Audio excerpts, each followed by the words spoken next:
ruffling, I can hear that. All right, and we'll be quiet now.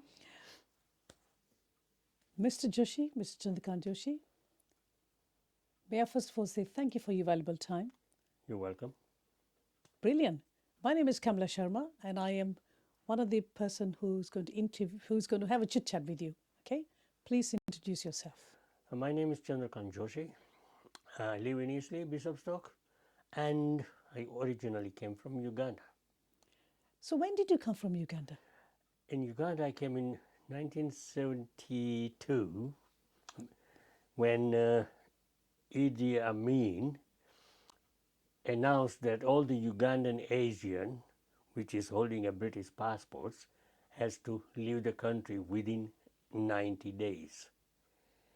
And the only thing was allowed to bring with us was 50 pound, doesn't matter how big the family is, but only 50 pound.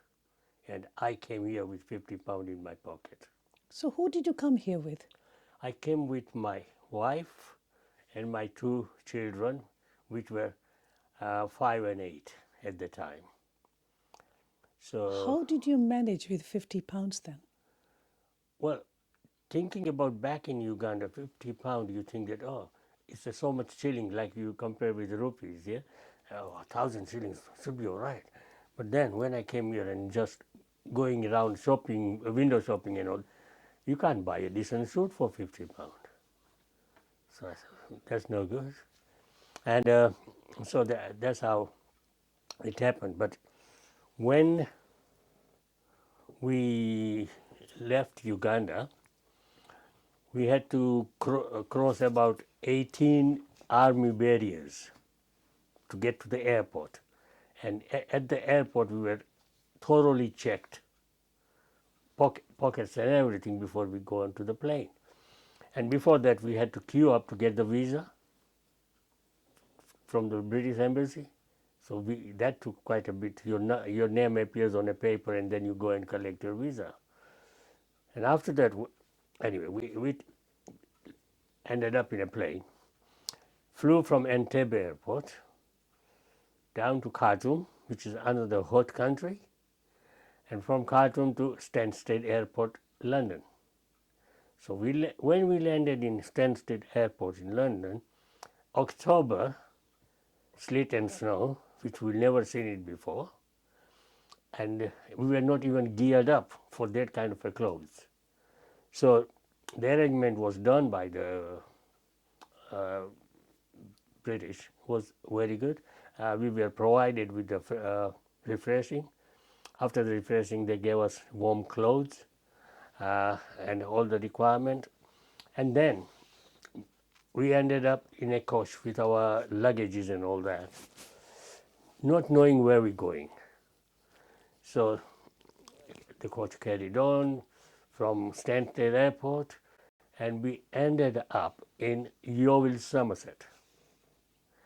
So there, they arranged like a resettlement camp, which was a old army barrack, which was converted into that kind of a organized place. There were some in Newbury. That was all over the place, and so we went there. Medical was done and all that, and everybody was given a room according to size of the family. And following day, we had to go to they had all the arranged places where you can go collect some stuff for yourself, like jackets, coats, or whatever you needed. People with children, they've been provided with push chairs and all that. So I was there for almost a month in the camp, and I was offered, which Scotland wanted 12 Ugandan Asian to go to Scotland, and I was asked to if I wanted to go to Scotland, and I agreed. I said, yeah, I'll go to Scotland, providing they are providing me the place, everything to start up with. So I said, I'll go. If I don't like, I can come back or whatever. So that's how I went to Scotland.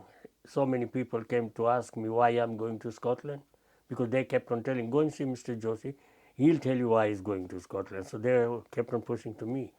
And they used to say that, oh, it's snowing in Scotland. How are you going to live there? I said, well, other people live there, so why can't I live there? And he says, oh, there is maybe people fighting and murders. And I said, well, it happened everywhere. It happened in Uganda as well, where we come from. So still, and after that, I went to Scotland. Everything was done. The social worker came to pick us from the railway station, and I was given a three-bedroom flat in a five-floor building, and that's how it started in Scotland. Everything was there, and then next thing was uh, look for a job as well. So I started looking for a job, but because I'm an electrician, so I wanted an electrical job, but then I found out the pay wasn't enough.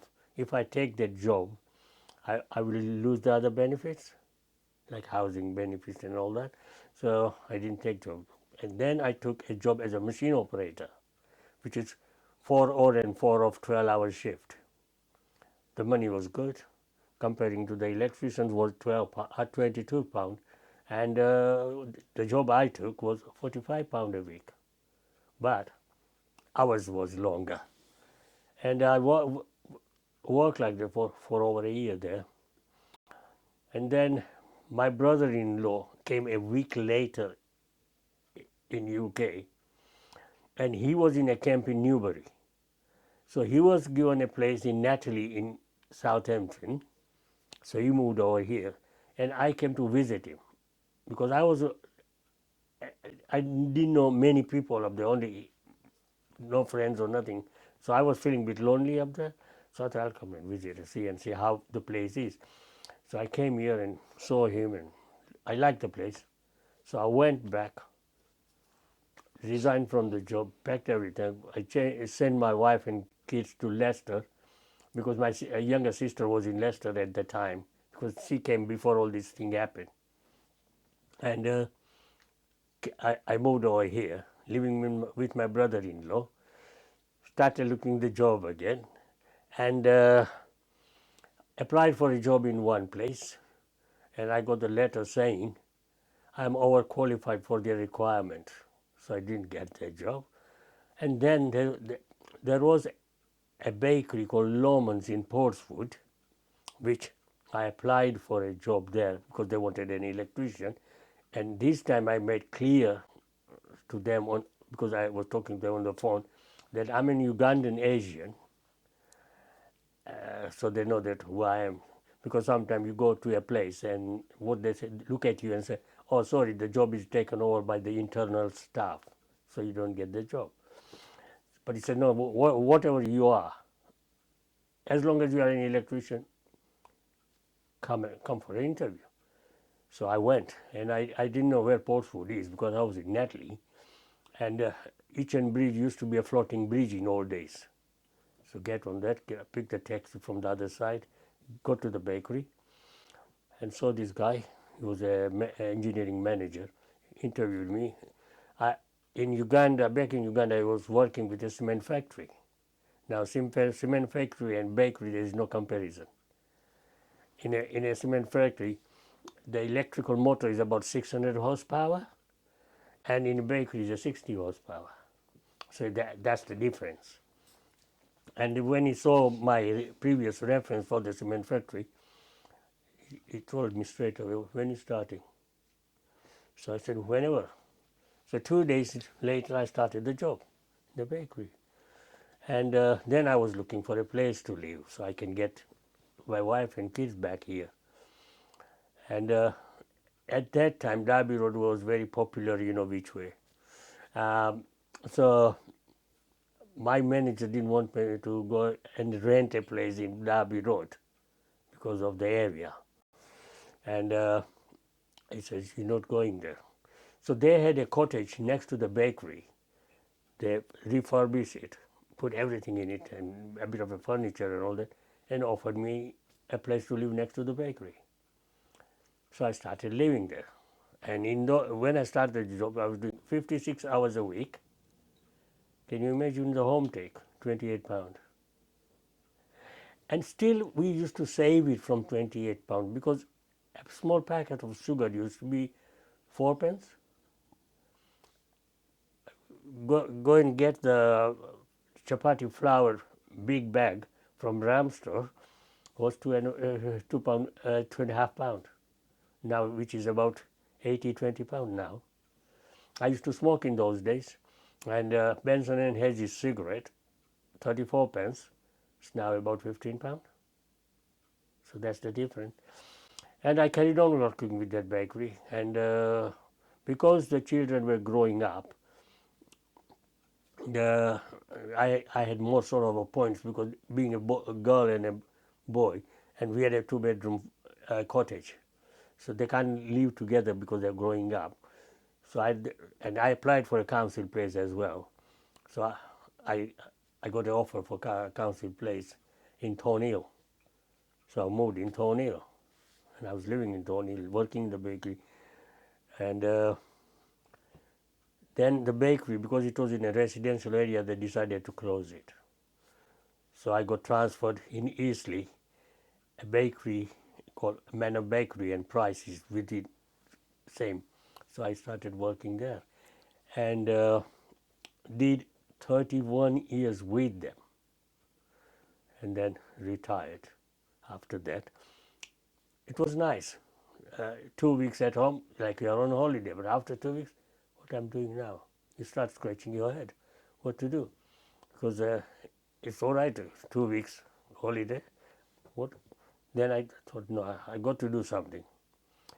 So there is a organization in Eastleigh called One Community, and they do take elderly people to the day centers, shopping, and all that. So they wanted a volunteer driver. So I took that as a volunteer driver. And I had to do the course because you have to do the course called to how to tie the wheelchairs and looking after these people, strap, and you have to make sure everybody is strapped and all. It's a bit of a responsible job because if anything happens, you are responsible. And there I met so many different people, and they're all elderly people. Some suffering with dementia, some people, it's all sort of, some start telling their own stories. You pass their old place where they used to live. My house is here. And if you take them to their houses, I don't live here. Or maybe his wife will come there, I don't know, that kind of a thing. And when you look at those people, you feel sorry for them. At the same time, you feel like you're not going to end up yourself like that, which goes through your mind. And I did 12.5 years with One Community, and retired from there.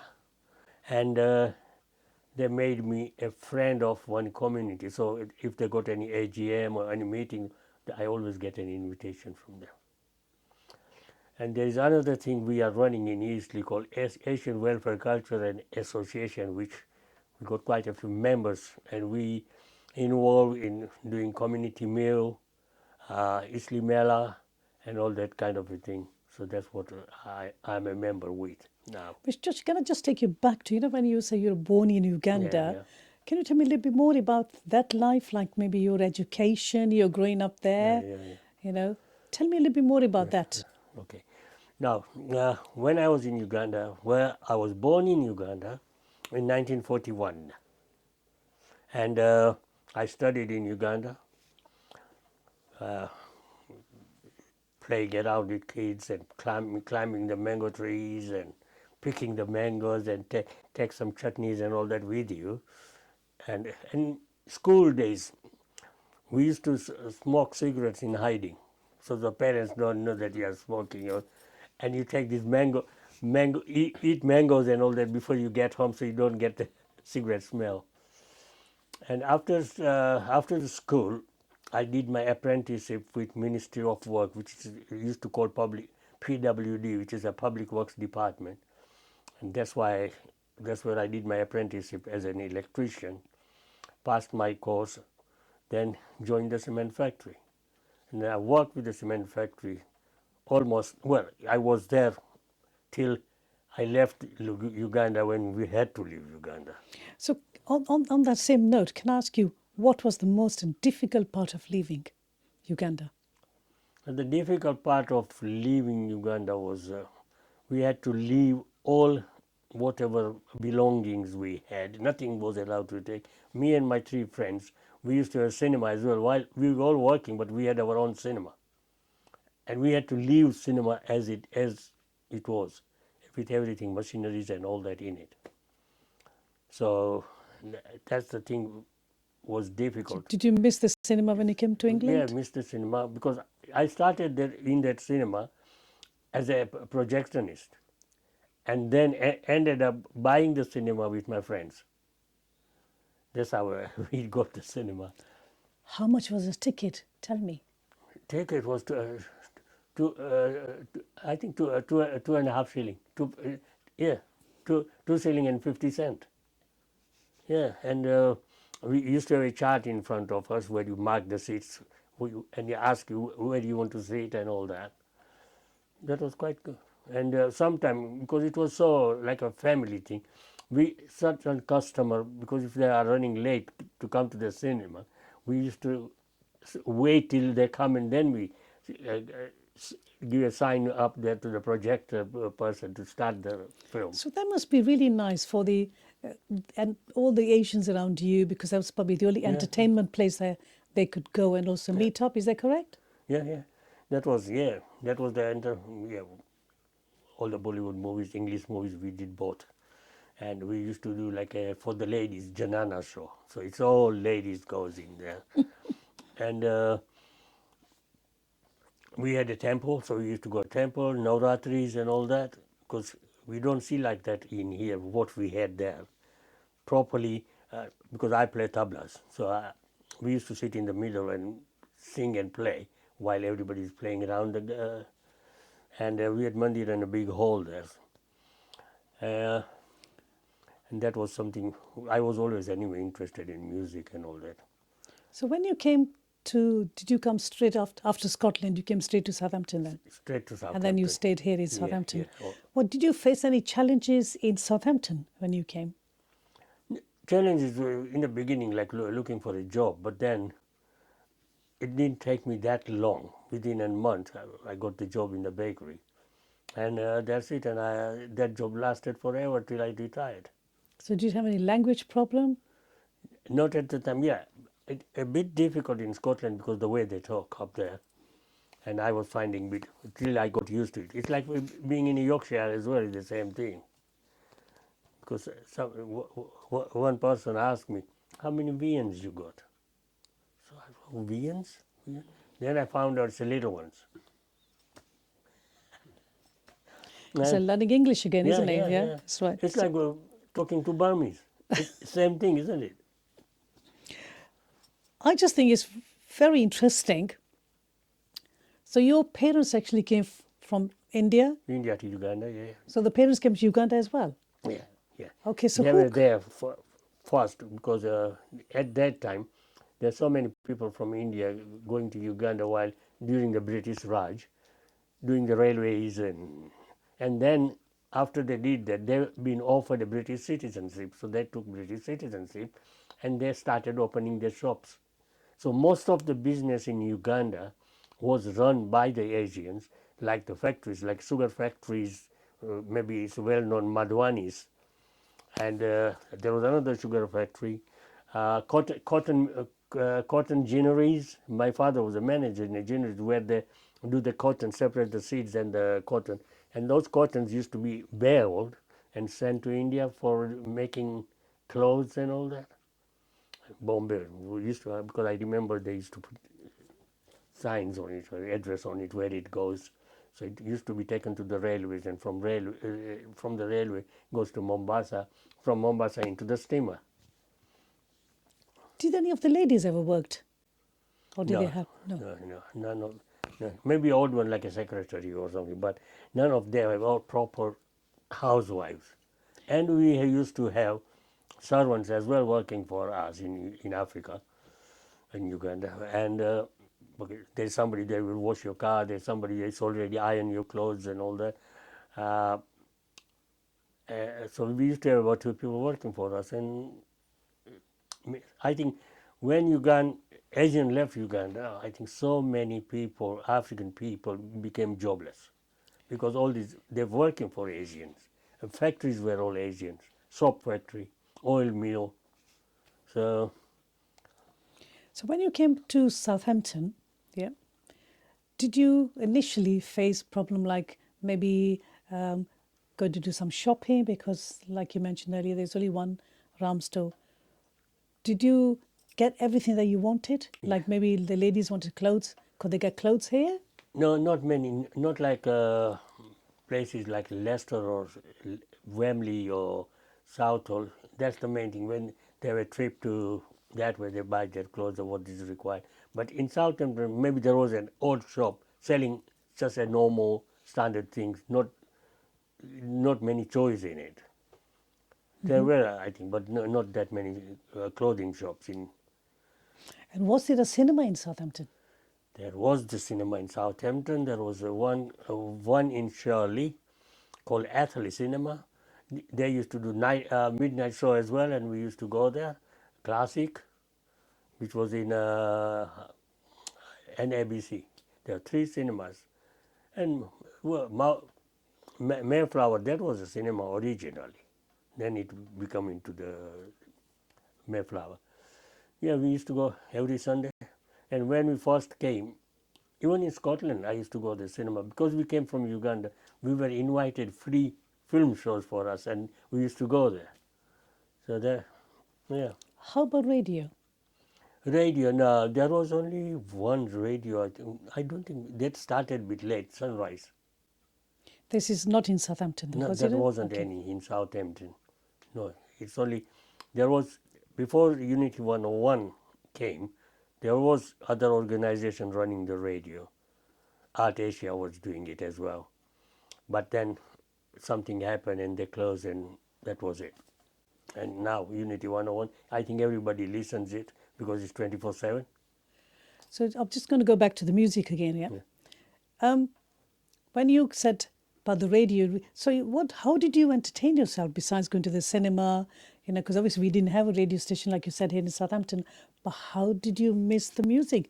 How did you listen to the music then? Still, we managed to get the records, the vinyl, LPs and all that. And Ram Store, they had a place upstairs, which they used to sell records. I think they must be getting from Southall and all that. So I used to go, what I like, I used to go and get it from there. And I had the turntables and everything, so I used to listen to music that way. So you must have some fantastic memories of your journey all the way from Uganda to Scotland and back into the south of south of England, which is here. Do you have any memories that you would like to touch on? I don't think there is Something that you maybe can relate on, some good memories, or maybe something that you never want to forget, and you still reminds me of those good old memories. No, I don't think. For me, I think everything will. And also, do you know what? Like, you got a lovely photograph. Sometimes you can relate to love. Yeah, yeah. You know, maybe you got some photo. You think, oh, I remember this. God, I remember growing up here. Maybe you can relate to that. Maybe your school or your growing up, or Yeah, only thing I can remember of like my children, they were 5 and 8, and they were growing up and taking them to the school and meeting the teachers and all that kind of thing, because they were quite little when we came here. what initially, what were your expectations when you first came?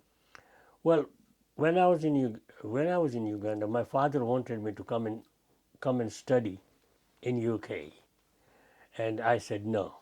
I don't want to go to UK because I know so many youngsters used to come to study in UK and come back to Africa, back to Uganda and all that. And their way, because they are UK return, they are different than what we used to be there. They are a bit of a show. I'm UK. And so I didn't want to come here, but I didn't know that eventually I will end up here. And that's what happened. So, when was there somebody here in Southampton, I'm talking about, who particularly helped you? I think most of the help I got from the company I was working with, because they guided me where to go or where to stay, where not to go, and all that, because I was new in Southampton, and I had a few people, Asian people who came from Uganda, which we used to meet and talk about different things, where to go, and finding out all the places they go. They might tell me, oh, go in such and such place, and you can buy these from there and all that. So was there a meeting point, like, we all the Well, we used to people go. met? In those days, we used to go to each other house, like you come to my house, or maybe go for a meal, or in, because there wasn't many hotels like we got, restaurants and all that we got now. Maybe mainly it was an English restaurant and all that, but not Indian restaurant in those days. Is it something that makes you, something that you can remember that make you laugh? Was it something that made you laugh? Do you still remember? From when? From when you first came to Southampton, you mean, Kamla? When you first came yeah, to, yeah, whether it yeah. was Scotland or Southampton, is anything that you can remember, something that made you laugh? There's nothing much, but there's a few things I can say, like when I was working, and in the beginning, the attitude of the people against the Asian, and some people might call you black so and all that, and you find it a bit strange why they're saying that, but then when you tell them, when you get a chance to open your mouth and give them back, that's the time they realize what they said and either apologize and all. And so one guy used to be, we used to have our own mess room, and having our tea and all that at night shift. And this particular guy used to say, I'll sort that black bastard out. That's on the production, yeah? And then realized that I'm sitting there and looking at me, he said, Joe, it's not you. You are one of us. How did it make you feel at the time then? Feel angry, but you couldn't do much about it. Either you can't say much, and in those days, everything you do on strike was very common. They will go against you, and people go on strike for that. As an example, Ford used to be on strike every now and then. So when some person make those derogatory remarks, Yeah. were the other people who were supportive of you? Oh yeah. Did they sympathize yeah, with yeah, you? Yeah. Those who working with me, we all work together. But when they open their mouth, they don't realize I'm there. They're talking about the one on the production, and because they had to go and fix their machines and all that, but you don't realize I'll sort that bastard out, all things kind of a thing, and then say, "Oh, Joe, it's not. Sorry, you are one of us," like that. How do you feel about Southampton now? I mean, what have you seen changed? It's a lot been changed in Southampton. In some places, even now, if I go there, I get lost.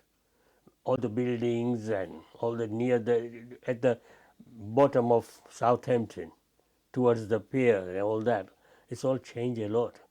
We used to have Ocean Village, that's gone. But then you go in that area, there was this Harbour Light Cinema, and that's gone, I think.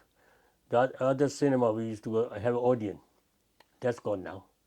Leisure Centre and all that gone. I think they're building flats up there as well. So many changes, so many. Even Eastleigh used to be like a little village, very small village. Hedgen used to be a very small village, and now you see houses everywhere, all over the place. So many houses that you find it strange. Like we go to Stoneham Lane up here. You go through the Stoneham Lane, say where I am. There are houses everywhere. I'm just gonna ask you about the television. Yeah, were there any Asian programs when you arrived here on television? I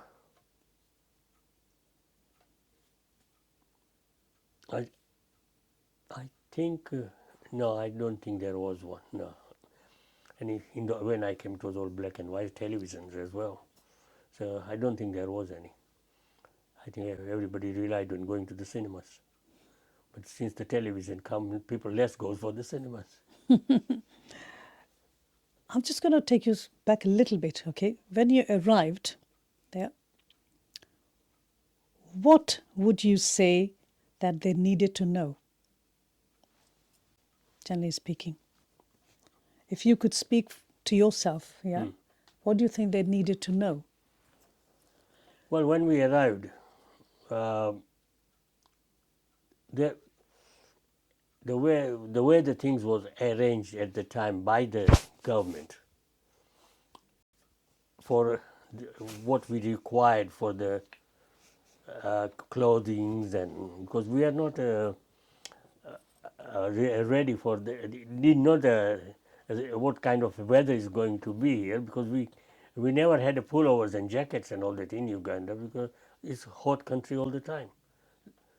And when I came here, that was all provided, and everything was good. There wasn't much of a complaint about the way it was done, or they organized it. Did you have to use knife and forks when you were eating? Were you told, hey, you're England now, you must eat with knife and forks? No, That's what everybody uses. no, we still use the same way when we were in camp, same way. The only thing we had to queue up for the food and all that. But the the one instance I can tell you, when you go to India, because the people go from here to India, puts a wrong impression what we do in UK. And when I went in 90s, somebody asked me, "Oh, you can't eat without fork and knife." So I said, "No, I can't. It's not that we need a fork and knife." And the other thing was that you need table and chair to have your meal. You can't sit on the floor like we do here. So I said, "No, we did that in Africa as well. In Uganda, we used to sit on the floor. Even the weddings in Uganda, people used to line up, and remember the banana leaves. That we used to be used as a like a plate, and put the food over it, and then no cleaning or nothing. Just wrap it up and just goes." So, did you have any problem with food when you were in the camp? What sort of food did they No, offer that you? was a problem, because there was some Asian cooking in there as well, who came from Uganda and joined into the kitchen. So food-wise, that was fine. That was all laid out up there. You just go and pick what you want out of it. So that was good. So, if I can just talk about the ladies now, did the ladies have to change their dress up to the English way, or could they just wear their own traditional clothing? No, they were all wearing the traditional clothing. And was that But accepted? they accepted, yeah. Then gradually, when the things changing and all that, then they started sort of and then depends where they are going. If they're going to the Asian functions and all that, they will wear traditional Asian clothes, and going to the parties and all that, it's a different, like we're going to wear like English clothes. Or Did your children face any kind of discrimination or any problem with in the school wherever they studied? my son, when we were in Scotland, because there were two schools there, Protestant and Catholic, and when they come out of the school, they gang up against each other. And my son, he used to he used to tell them, "Come one by one, and I'll sort you out." Like, he was the only little. But then a guy told me at where I was working that I'm proud of your son. I said, "What?" He said, he told his children that don't come all together, come one by one. And then they all disappeared. Mr. Joshi, have you ever been back to Uganda? Yes. You have? Yeah. Okay. Tell me a little bit about what. Yeah, I've been, well, it's nearly 5 years now. I've been to Uganda. Uh, flew from Gatwick to Dubai, Dubai to Nairobi, Nairobi to Uganda. There's so much changes in Uganda, but in a way, some of the roads, because the train doesn't work between Kenya and Uganda, so the roads are all big potholes. Big potholes. Big potholes, because all the transport, those roads were not made up for the big lorries. And then big lorries and all that. So from Kenya, it was a transport on lorries come to Uganda with containers and all that, which because the train didn't work. the place I used to live, the place I used to live was on a Kenya border, a place called Tororo. And from there, Jinja, which is another town, and then you go to Lugazi and Kampala and Entebbe. But from Tororo to Jinja used to take us hour 15 minutes when I was there. But when I went back, about 2.5 hours because of the road, the way the roads were. So are they still the same? The roads are still No, dirt roads? now it is beautiful, nice, everything, because the Chinese is there in Uganda now. And because the Chinese does all these roadworks and all that, they got to be paid, isn't it? And if they don't get paid, they take over the place. And Entebbe airport is taken over by Chinese because there is a highway between Kampala and Entebbe. Beautiful road and all that. So, How did it make you feel? well, I felt like all the changes and all that, but you don't feel yourself secure for what was happening when I was there. Because Idi Amin, he was only an army officer, and previous to that was Milton Obote, who was the president of Uganda. He went to the conference in Singapore, the United Nations, and when he went to he took over. When he came back, he wasn't allowed to land in Uganda, so he ended up landing in Tanzania, which was a Tanganyika in old days. And he took over. But when he first took over, he was so nice. We are the children of God. Doesn't matter what colors and this and that, all that kind of a thing. Try to make himself popular within the people. When suddenly, in middle of 72, he decided that Asians are milking the economy of Uganda. So we were asked to leave the country in 90 days with nothing, just £50. And that's up. Ended up in the UK. We had to queue up for everything. British High Commission in Kampala and all that. And it was sort of very scary. If I used to still working in the cement factory, and I was given a paper. So if if I'm on call out, and if they call me during the night in the factory, these army people will stop you, and they don't want to recognize that piece of paper. They'll tear it off and pick you up and throw you in their jeep, take you in the barracks. That's why so many people. That must have been very devastating. It was. Not sort of losing all your belongings, the royalty back in Uganda, but also mentally, Yeah, isn't it? yeah. Because I grew up there from all my childhood and till I started working as well. That was all in Uganda. All the friend circle, all the people, most of the relations, they were all in Uganda. And suddenly we got this. And at the time, what they did, some people, because to attract the people, Idi Amin started giving anybody wants a Ugandan citizenship. So many Asians took a Uganda citizenship, thinking it will be beneficial to them, so they can do the business or do that. But it didn't work. It eventually didn't work out there.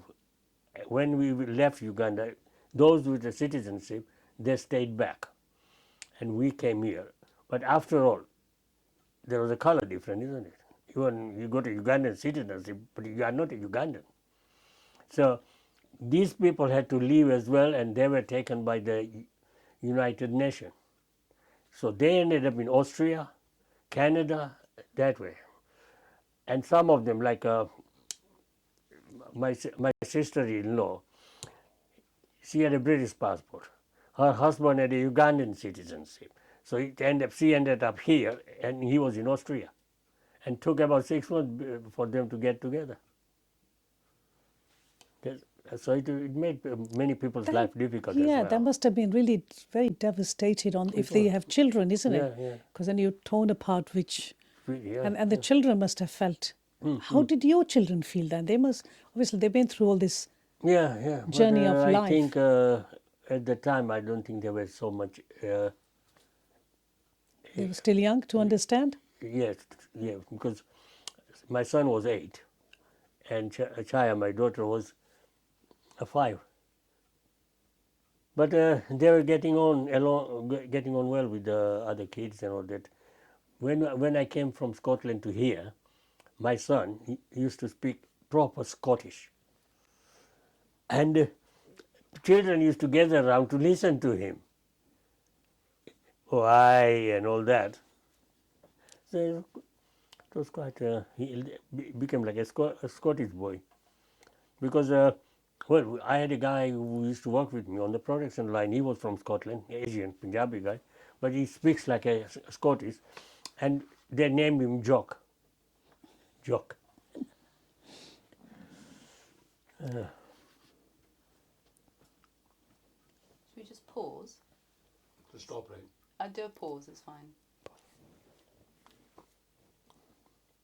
So you want me to start? Mr. Joshi, can I just take you back to when we were talking about Uganda? So, what made your parents go to Uganda? Um, when they were in India, well, when they were in India, my father was a teacher in India, and then there was an opportunity. When Uganda was a British protected place, Kenya was a British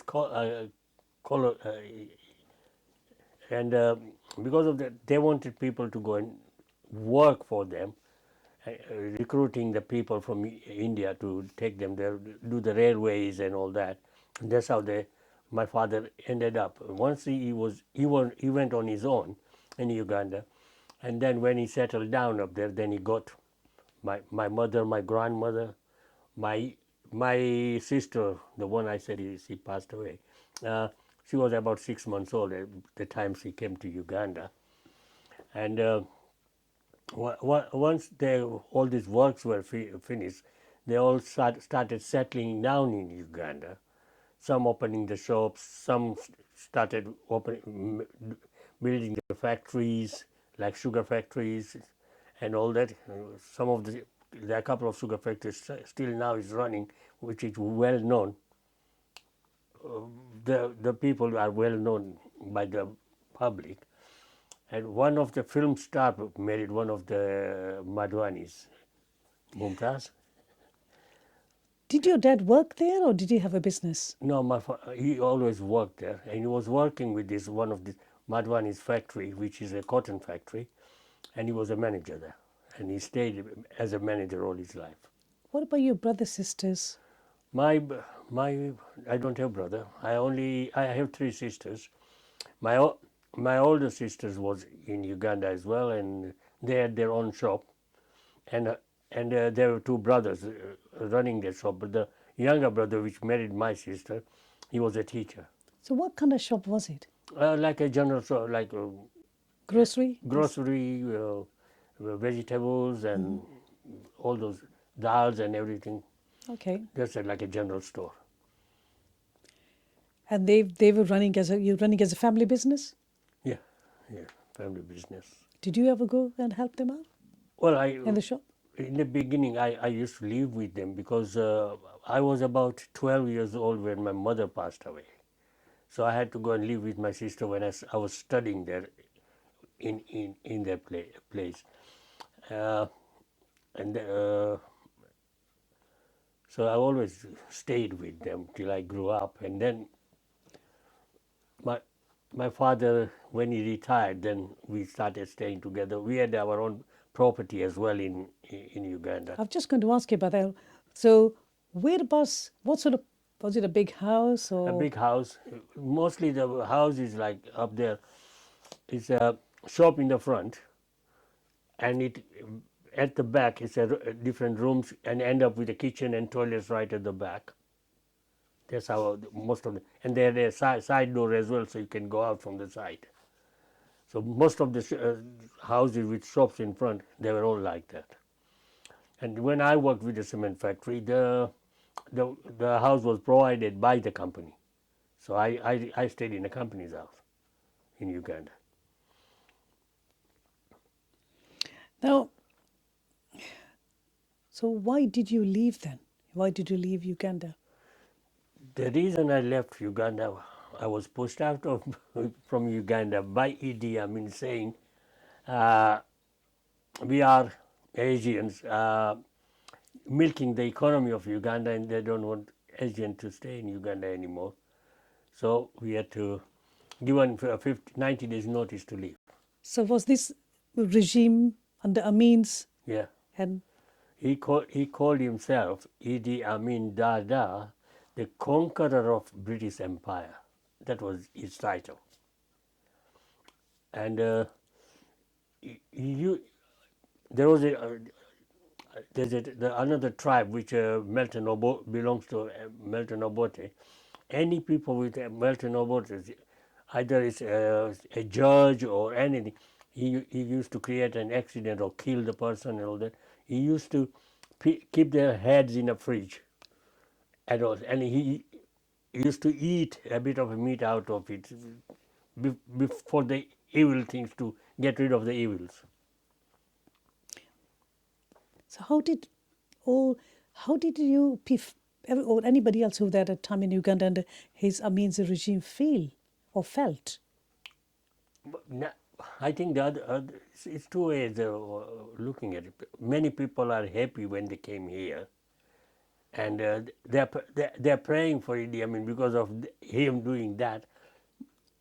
They all came in UK. Instead of they couldn't come in UK before, but this was like a one whole lot pushed out of Uganda, and many even said good thing about him and did that. Some people said we put his picture in the house and always do like a tika on the When you say tika, I mean they did a dot on the forehead. dot on the forehead. Yeah. And is it a good thing or is it a bad thing? No, it is a bad thing because think about the people lost their asset in Uganda. I had my own property lost, cinema lost. So Did you have a big house? yeah, Yeah. like I mentioned, that where my sister and my brother-in-law had their business, but the property was ours. So we lived on one side where when my father retired, and they were living on the other side because there's two shops. One shop there we used to call Duka shops. Duka in Swahili means Swahili, yeah, you can tell Dukas in Swahili means shop. shop. Yeah. Back from being little, what's your earliest memory, Chandrakant, as a child? Earliest memories is going to the school, coming back from school. Then we children getting together. We used to have a space between the houses, play the, I don't know what's called in English. You stack the stones and then we said mardari, and gilli danda, the one with a stick and a little plate, and hit it and catch it, and amba people climbing the mango trees and all that. So we used to have good fun. And where I lived, there was a big mountain, and that mountain was the trademark of that cement factory I worked for. On the cement bag, you see the big mountain on it, Truro Cement, and we used to climb there. Even any visitor comes to see us and all that, we used to take them up there. There was a river near us on the Kenya border. We used to go for picnics and all that. That's what we remember when we were little. All the kids, or school holidays like 15th August and all that. All the teachers and all, we used to go out for picnics. And So there was no such thing as health and safety, isn't it? If you fell off the tree? no, there wasn't. There wasn't. No. And any other memories? Because it's just interesting listening to you about all the childhood memories. Anything else that Well, in those days, like we used to do, like all the festival things were like Navratris and all that.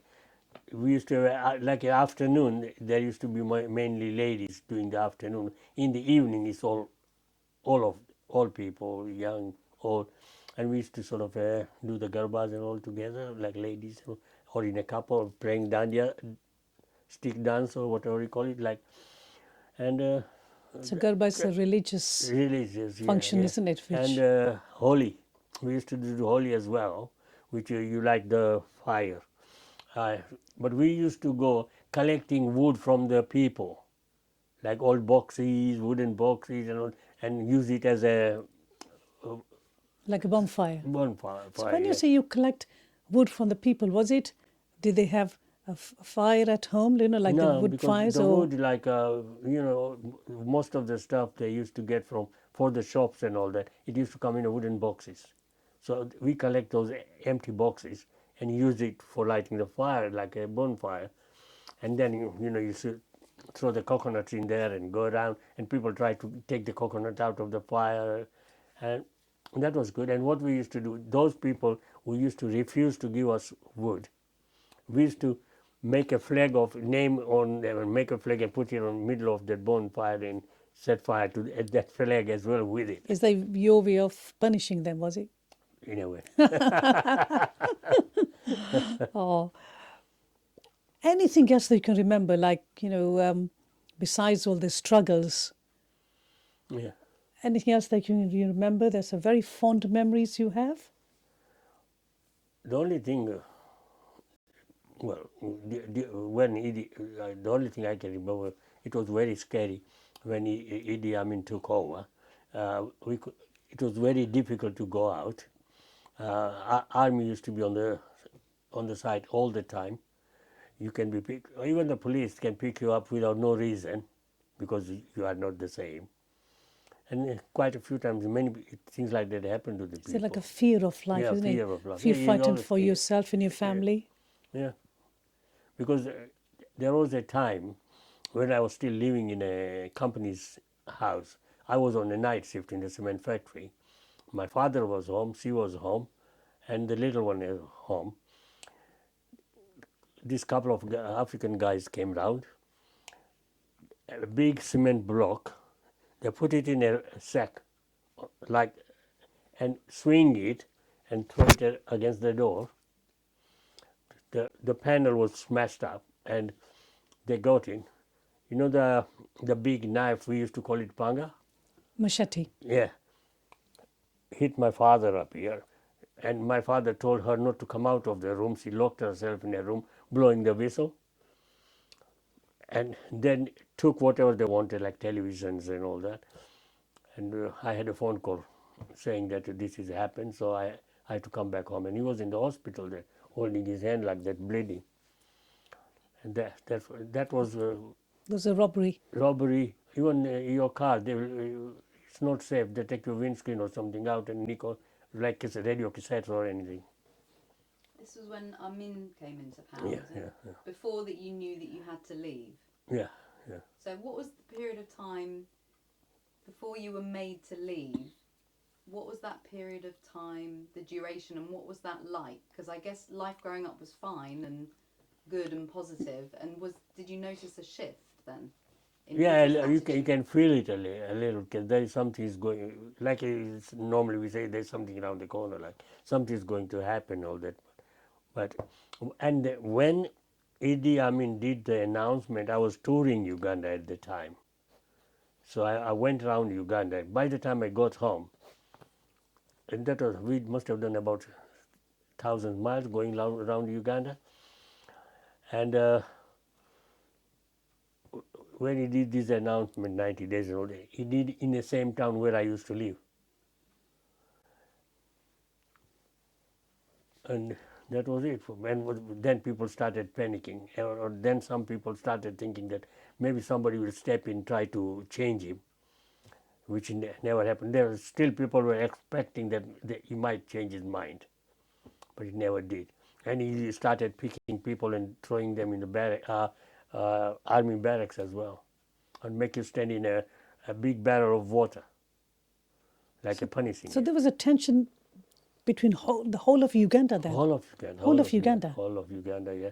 Well, if you think of from Tororo, where I lived, to get to Entebbe airport, I had to go through 18 army barriers.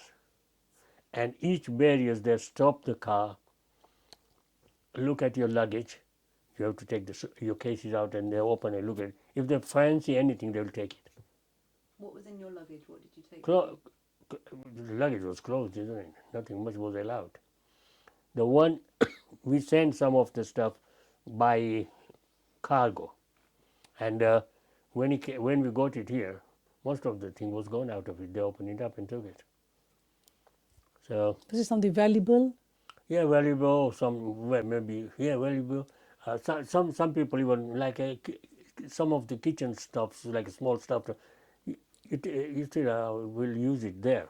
So you put it on a cargo luggage and send it over. And by the time it came here, that was already, before it got on the plane, they open it up at the custom and they take it what they wanted out of it.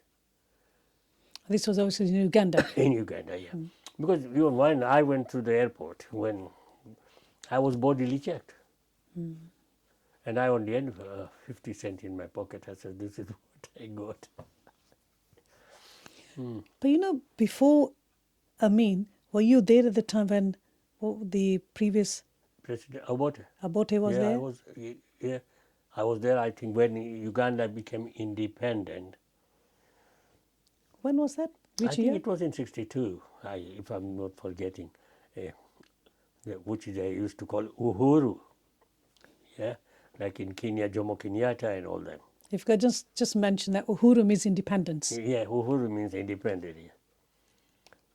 And so obviously you have seen the difference between before the independence and then after when yeah. Amin took It over. changed a lot because So just tell, what was that like?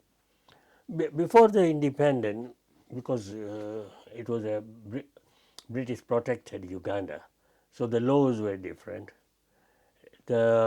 Everything different. Once the Idi Amin took over or Obote took over, the laws started changing, and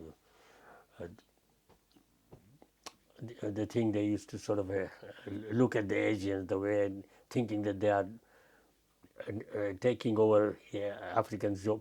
But most of the Africans were employed by the Asians, and that all Asians, Africans, became jobless after we left, and some of them were crying when we were leaving because no job. Did you have African friends? Did you mix with Yeah. Africans? Tell me about that dynamic and how that may have changed. Well, our workers used to, like houseboys, and they all used to be African. Drivers were Africans. What they call like a gardener, we used to call a samba boy. He does the gardening and all. So everything was done by these people. Ladies, they only did cookings in the house and nothing else. Or every now and then ladies get together, like they do satsang and like praying and all the kind of thing. That's what ladies did. None of them worked. So Chamba boy basically means it's like people work in the fields, isn't it? Yeah. Like a gardener, isn't it? Yeah, you have, or you call Did Amin overthrow the government? he did. I mean, while Obote went to the Singapore for a United Nations conference, behind his back, he overthrew the government.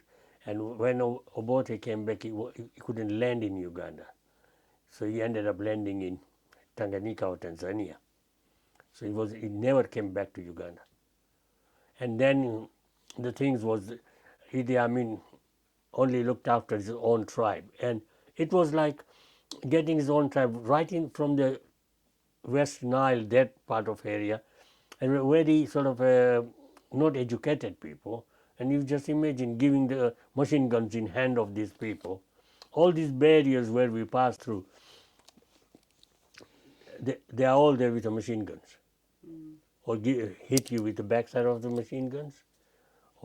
So it was very scary going out anyway. Did you get So any? Sorry, I was going to say, did you ever receive any sort of violence? No. Anyone you know? There are quite a few because I had a visitor came from Kenya. Didn't come to us, but they went to like further up.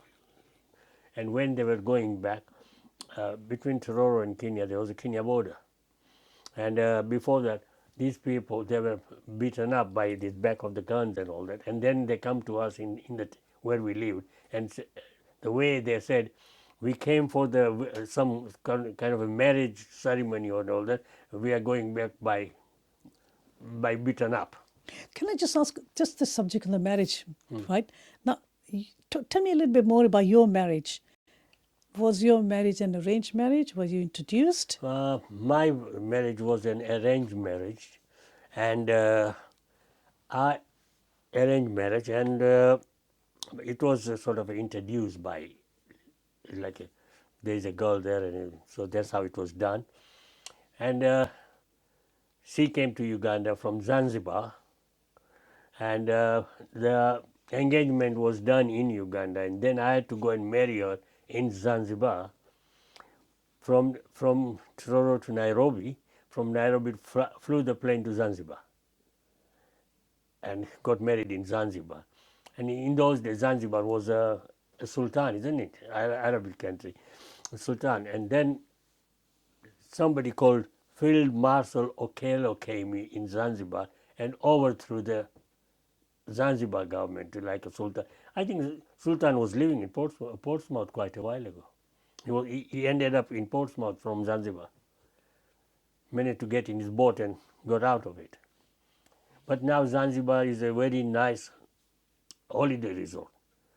Expensive, but very nice. And still there are Asians up there, nice hotels.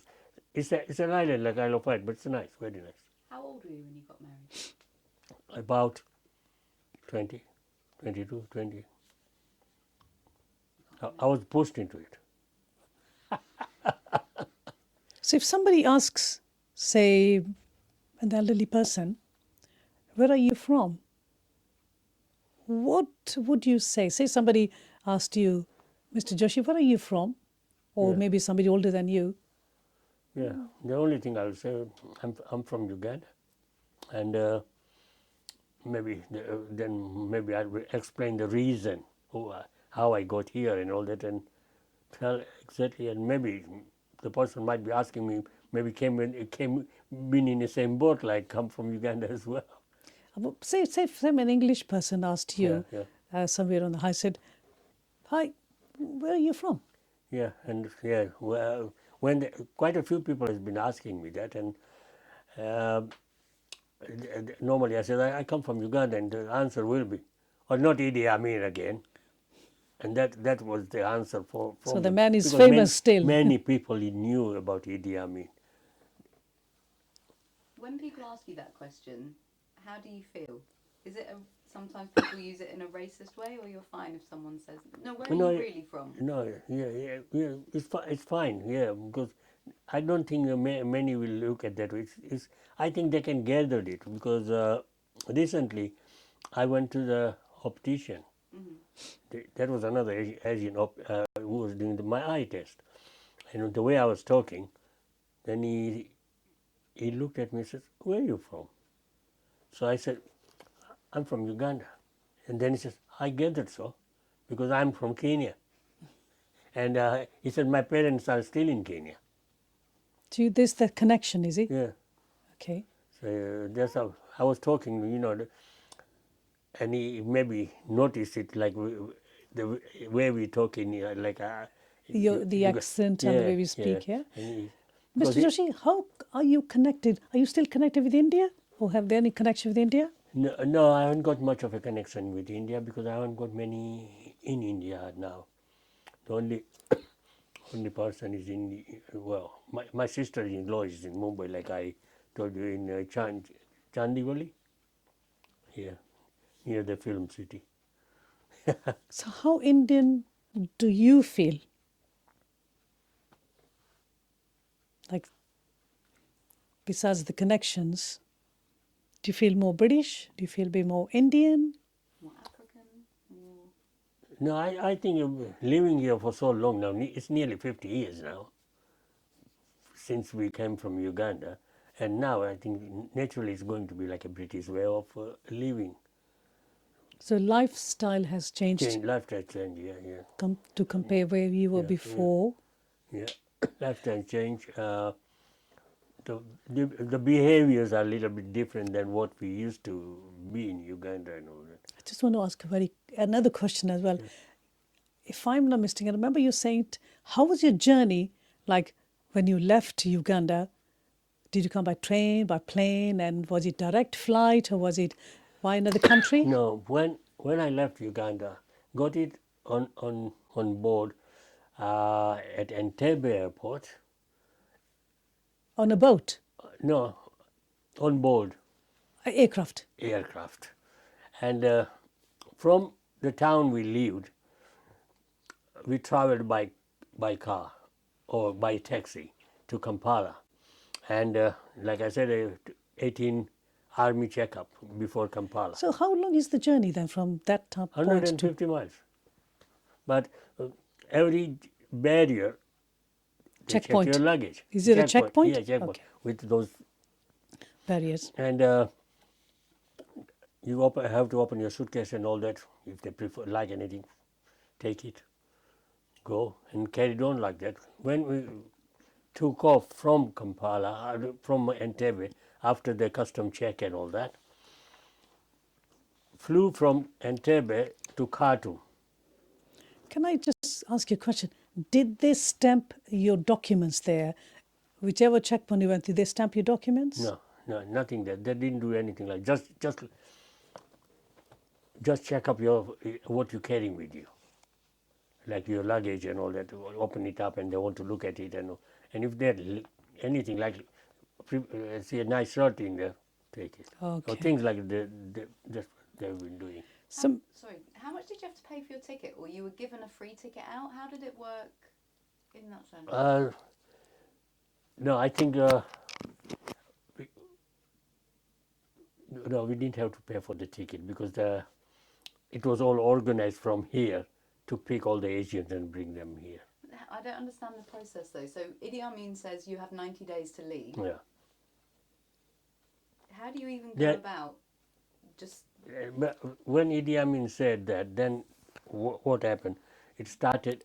We had a local newspaper there called Uganda Argus. Then you keep on buying them and look into it till your number turns up. Then you have to go to the British Embassy and get the vouchers. And those vouchers were given for coming here. And the arrangement was done from your plane to go to Uganda and pick all the Asians and bring them back. But you can't get to the plane till you get these vouchers from the British Embassy. And we used to queue up for it, days and days.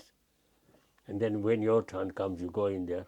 And from there, you go where you get your money, which was £50 allowed. You pick that money and that's it. but you must have had more money. So how did you Then just stayed behind. That's it. The only money was allowed. Properties, house, cinemas, and all that we had. Just but they were confiscated then? Yeah, we lost it. you couldn't give it to someone local you knew, or you No. couldn't hide it or smuggle it, or No. Just padlock and off you go. And some of the furnitures and all that, the people we knew or people who worked with us in the factories, we asked them if they want anything from there, they take it. We gave it away like beds and sofas and all that. Just give to the people. and you got out from him saying it. You got out within 90 days. Yeah. Did anyone stay behind that you knew? There is a recently I read it. There was somebody was they were late. They ran out of the time and they were still there. They were arrested and taken them into the barracks, and they were either be tortured and all that, and asked them British to take them out, otherwise they will end up in a jail or kill them. So they were taken back from British took them back because he was a shopkeeper and he was a bit late leaving Uganda, so he was out of sort of a time. And there was a bit story I just recently read it about it. Mr. Joshi, just going back, when you said you recently read it, Yeah. Is But it it is it was still happening there? Because no. This at the was, you know, when they celebrated uh, 50 years people from Uganda, and this guy, he was invited to the Buckingham Palace when they celebrated Ugandan 50 years, and that's what he wrote. He said about it. He'd been lucky. He was invited to Buckingham Palace, and then he told his own story below that his father was delayed up there, or he was run out of time, and he was arrested, and they put him in and all that. And not only his father, but there are quite a few of them as well. Mr. Joshi, can I just ask you, what is your last memory of home? Last memory of home is the day I left up there, the way I was feeling when I was leaving, even flying, looking down there, leaving the country behind, and all those time I had in Uganda from childhood till I grew up and started working there. That was the only thing even I think of it, go back. Those are the things I'll be thinking with the friend circles, and So those are your fond memories. Your fond memories, Sad. yeah. How were So- you feeling at that point? well, there's nothing much. Even if you feel bad about it, but now it's gone too long now, 50 years, to go back and start thinking of those days. Every now and then we might think we used to do this or we used to do that, go out to picnics and friends and getting together, go to the restaurants or the hotels, and those kind of, which we had enough time to do this kind of thing with the friend circle, families and all that. Did you, when you were boarding the airplane, did you think that, oh, we are so relieved, we're going to a safe country? When not only me, everybody, when they were on the plane, as soon the plane took off, people felt, oh God, at last we're leaving. There was so much fear in them that what will happen. Because even in the custom, the way they were treated, opening the luggage and all this, they take whatever they want. So they were all frightened. There was a cubicles made. They take you in the cubicles and check your pockets and check all that. Ladies, even ladies as well. And they're all Africans with a gun, machine gun. It's like giving a gun to a monkey, like. You don't know, you don't know what the person is So going is to the do. sort of experience that, that's happened in your lifetime that is not easily forgotten? No, you can't forget it. No, you can't forget that. You can't. But I felt when I came here after leaving Uganda, I felt I'm in a safe place. That was the main thing. Everybody came here and said, "Oh God," and all that. Even maybe some people found difficult to start up the life in here, but the only thing, people came from Uganda, they took any jobs going on the buses, driving, lorries, any. They never thought of that. "Oh, I can't do that job." They did everything. Regardless of your Yeah, education or yeah. your background, Yeah. or If you look at, if you go back and think of it, all the buses. If you go to Leicester, you go to London, all the conductor was Asian, the driver is Asian. It's all on the buses. You go to Leicester. There was a little joke somebody told me that in Leicester, there was an Asian guy who wanted, looking for a place to go, looking for a street or whatever, and there was a English guy there, and he asked, "Can you tell me where such and such street is?" And he says, "You asking me? I'm only a foreigner." He classed himself in foreigner in Leicester. That's how it's amazing, isn't it, how it some is. things in life you never forget. Yeah. Just one more question from me. What do you think the impact on the UK, or even specifically on Southampton, has been of the Ugandan Asians? I think the Ugandan, even in Southampton, there were already, not many, but there were quite a few from Kenya, but they were very helpful when we came. they help us out for directed where to go, what to do, and all that. So that was good. And but there were not many at that time in here in Southampton.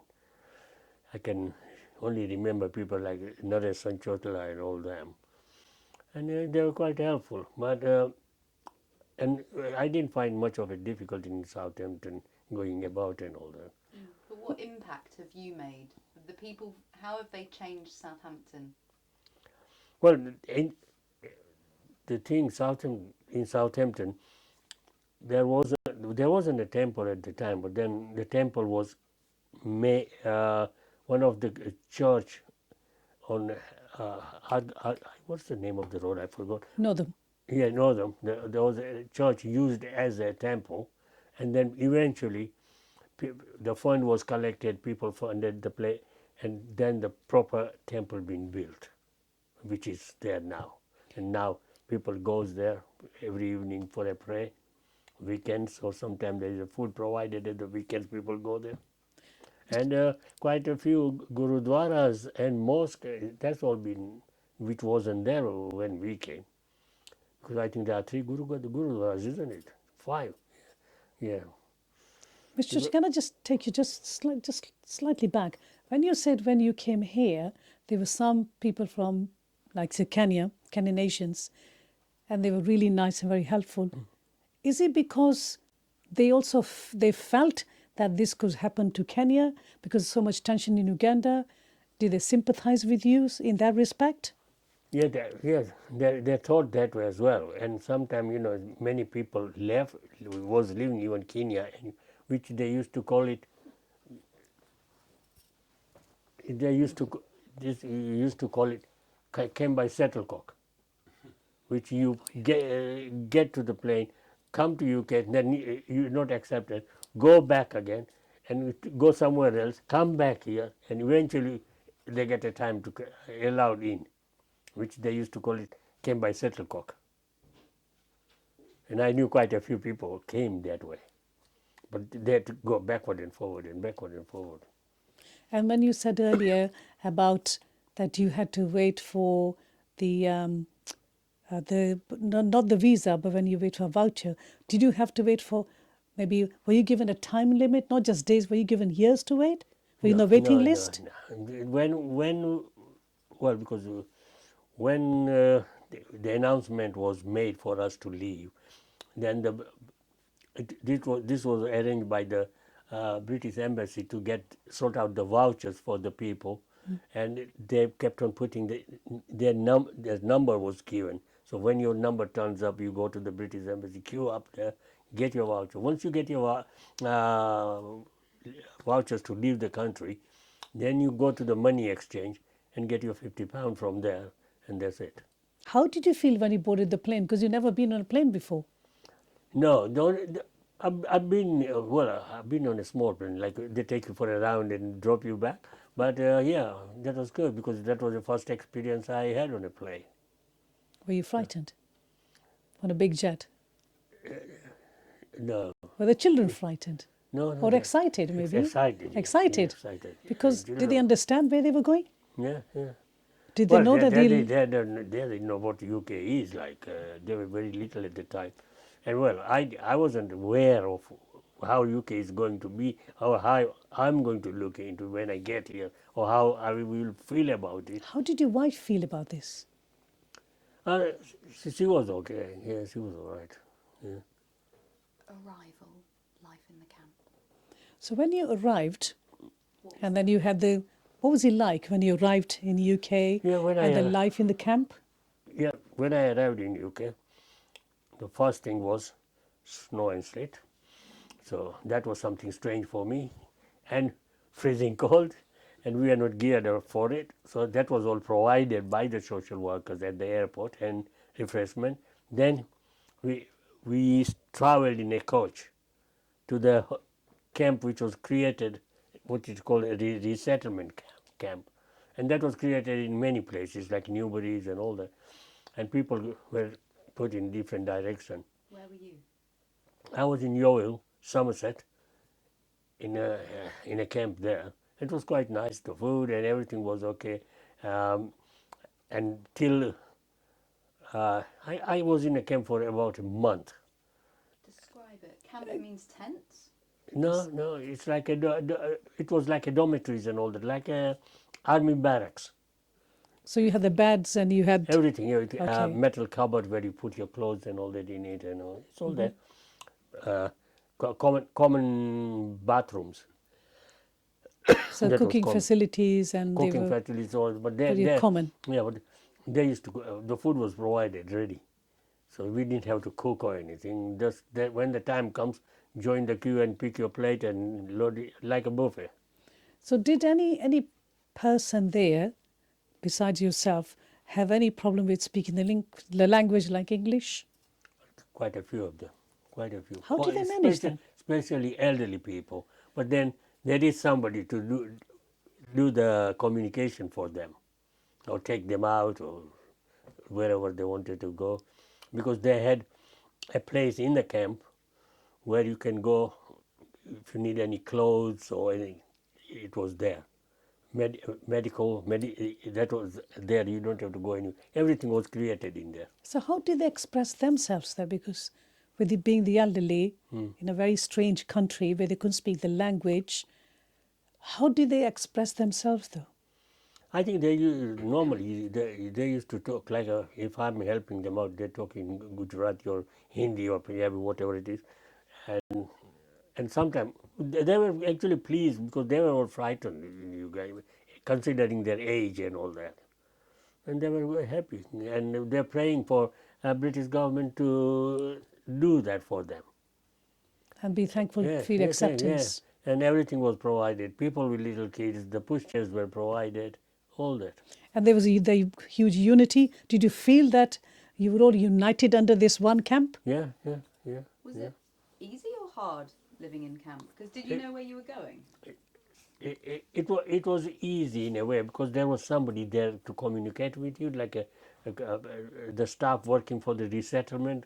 They will call you and ask you for there is offers for you. Do you want to go there? Some people was found jobs from the camp and settled there, like motor mechanics, or if they people were taking them from the camp, providing them a job as well. And the children with the education? Were they offered At the schools? time, there wasn't any till they moved somewhere and then joined the school Okay, in the area in particularly. the Okay. area or wherever they go. It's like when I went to Scotland, and the little one, they went to the school in Scotland, started talking like Scottish. Mr. Joshi, I'll tell you what, it's been absolutely wonderful. Good, thank you. Lovely, really nice. Thank you very much for your valuable time once again. No, you're welcome. And You're welcome. do you want to say anything about, to me particularly, how do you feel in Southampton now? It's good. It's very nice now, especially now. There's so much things going on that there's a places to go. There's so many restaurants to go. Uh, Places like temples and gurudwaras. People go there at the weekends because many of them goes. The food is provided in gurudwaras and all that. So And there's this integration there. yeah. Or somebody's getting married. Being in town like this, we always get invited to the weddings, because you know so many people. So that's good. So that's benefited everybody basically, and Benefit then everybody. brought people together as well. Yeah. Do you ever, any of you who come from the same country, sit back and talk about the time? No. Quite a few came even here because Sushila is from Uganda as well, Who is Sushila? my sister. Ah, But she came before Idi Amin did this. She was already here when I came. But she is from Uganda as well. But so you don't really share the No, experiences that you No. maybe with another The only person thing you've about had. the days where we didn't have to do nothing, go to work, come back home, everything is done for you. Ladies they only do the cooking, but all the cleaning is done, the clothes been washed. There wasn't a washing machines up there, so there's the guy employed, what we used to call him Dobby. Dhobi ka kutta. Well, Dhobi means a laundryman, actually. A laundryman, yeah. Dhobi is a laundryman. And a bucket of water, maybe not even tap, the bucket of water. And they use a little Big stick. to beat the clothes to get rid of the Dirt? dirt on it. And the other thing I maybe make you laugh, that is this, if I tell, the toilets in the beginning was the one really Big hole in the ground. down. In England? No, in Uganda. Yeah, and maybe people using water and all. There's a bucket of water there and a bit of a little vessel for wash up. And because we never knew about toilet rolls in those days. And the thing was, before that, the toilet was at the back of the building. Used to be a little cubby hole, you call it. You open with a lid on it. But inside there is a bucket. And the toilet is, from the house you go into the toilet and you do in that bucket. Late in the evening, this African guy comes with a big tank pulled by a bullock, like a bullock cart. And they keep on emptying it into that and carry on. And we used to tease them, and when we teased them, they used to run behind us with a stick. It's such a lovely afternoon I've had. Really nice Good. talking to you. And yeah. like once again, I'd like to And say, that gave you a chance to come and, because... have a nice cup of tea with you, isn't it? And we don't meet that much. We all live very busy lives now, isn't it? Go, you. Everybody else does, I think. But Mr. Joshi, Well, can I? now you know that where I live, so Thank you very much whenever you indeed. feel like you can come. And to your lovely wife as well for making us a nice cup of tea. have And what? most importantly, to making us all feel at home. No, And you're you have welcome. been Just absolutely wonderful. Thank you very much indeed for your You're welcome, lovely, you're welcome. lovely time. Thank you.